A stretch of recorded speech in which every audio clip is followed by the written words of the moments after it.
முதல்ல நான் சொல்றதெல்லாம் நோட் பண்ணி வச்சுட்டு ஆர்டர் கொடுல. இல்லை, இந்த 5 ரூபா மசாலா பாக்கெட் இருக்குல்ல, அது ஒரு 4 பாக்கெட்டு. இந்த 1 ரூபா ஷாம்பு அது ஒரு 10 சரம். இந்த 10 ரூபா ஷாம்பு அது ஒரு சரம். இந்த தேங்காய் எண்ணெய் அது 10 ரூபா பாக்கெட் இருக்குல்ல, அது ஒரு 2 டப்பாவன்.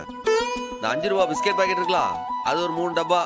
இப்போ பிள்ளைகளுக்கு லீவ் வருதுல்ல, இன்னொரு டப்பா சேர்த்து வாங்கிக்க, அதான் சீக்கிரமா விற்க. அப்புறம் இஞ்சி பூண்டு பேஸ்ட் 5 ரூபா பாக்கெட் இருக்கலாம், அது ஒரு 2 சரம். அதுலயே 10 ரூபா பாக்கெட்டு ஒரு சரம் போதே. டேய் வெங்கடேஷ் காஃபி குடிச்சாரா? இல்லை எல்லாம் ஏட்டியா? இல்லை உன்னதான் நான் சொன்னதில்ல ஏட்டியா? தெளிவா எழுதிருக்கியா? அப்புறம் உன் கையத்தே புரியலன்ட்டு எனக்கு திரும்பி போன் அடிக்காத. எல்லாத்தையும் முதல்ல ஆர்டர் போட்டு அப்புறம் கடைக்கு போ. நான் பின்னாடியே வருதே. இல்லை இன்னும் இது கோலம் போடாம இருக்கிய? 16 நாள் ஆனதாண்டா கோலம் போட முடியும். இல்லை அதெல்லாம் பார்க்க வேண்டாம்ல, முதல்ல கோலத்தை போடுங்களே.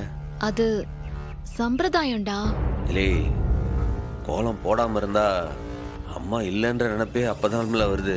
அந்த நினைப்பே நெஞ்ச அடைக்கல. கோலம் இருந்தா அம்மா இருக்க மாதிரியே இருக்கும்ல.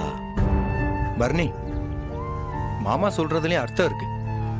இந்த கோலம் சாப்பாடுலாம் நம்ம விருப்பப்படி தான் இருக்கணும். அவர் மனசு கஷ்டமா இருக்குன்னா கோலத்தை போட்டுருங்க, இல்லைன்னா ரொம்ப வருத்தப்பட போறாரு.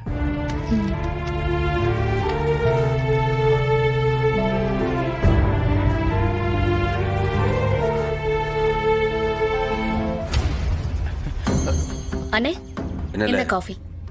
இல்லை மாப்பிள்ளை குடுத்தியா? குடுக்கறனே, நீ முதல்ல குடி. இந்த இல்லை முதல்ல மாப்பிள்ளை போய் குடுல. ஐயோ நீ முதல்ல வாங்கனே, புடி. போய் மாப்பிள்ளை குடுல. குடுக்கறேன். என்னங்க?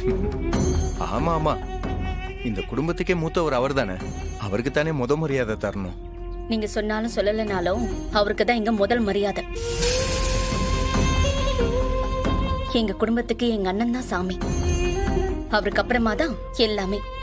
ஆமா கரெக்ட் தான். இல்லை அதெல்லாம் உன் கல்யாணத்துக்கு முன்னாடி. இப்ப நம்ம வீட்டுல எல்லா முதல் மரியாதையும் நம்ம மாப்பிள்ளைக்கு தான். அவரு தானே மூத்த மாப்பிள்ள.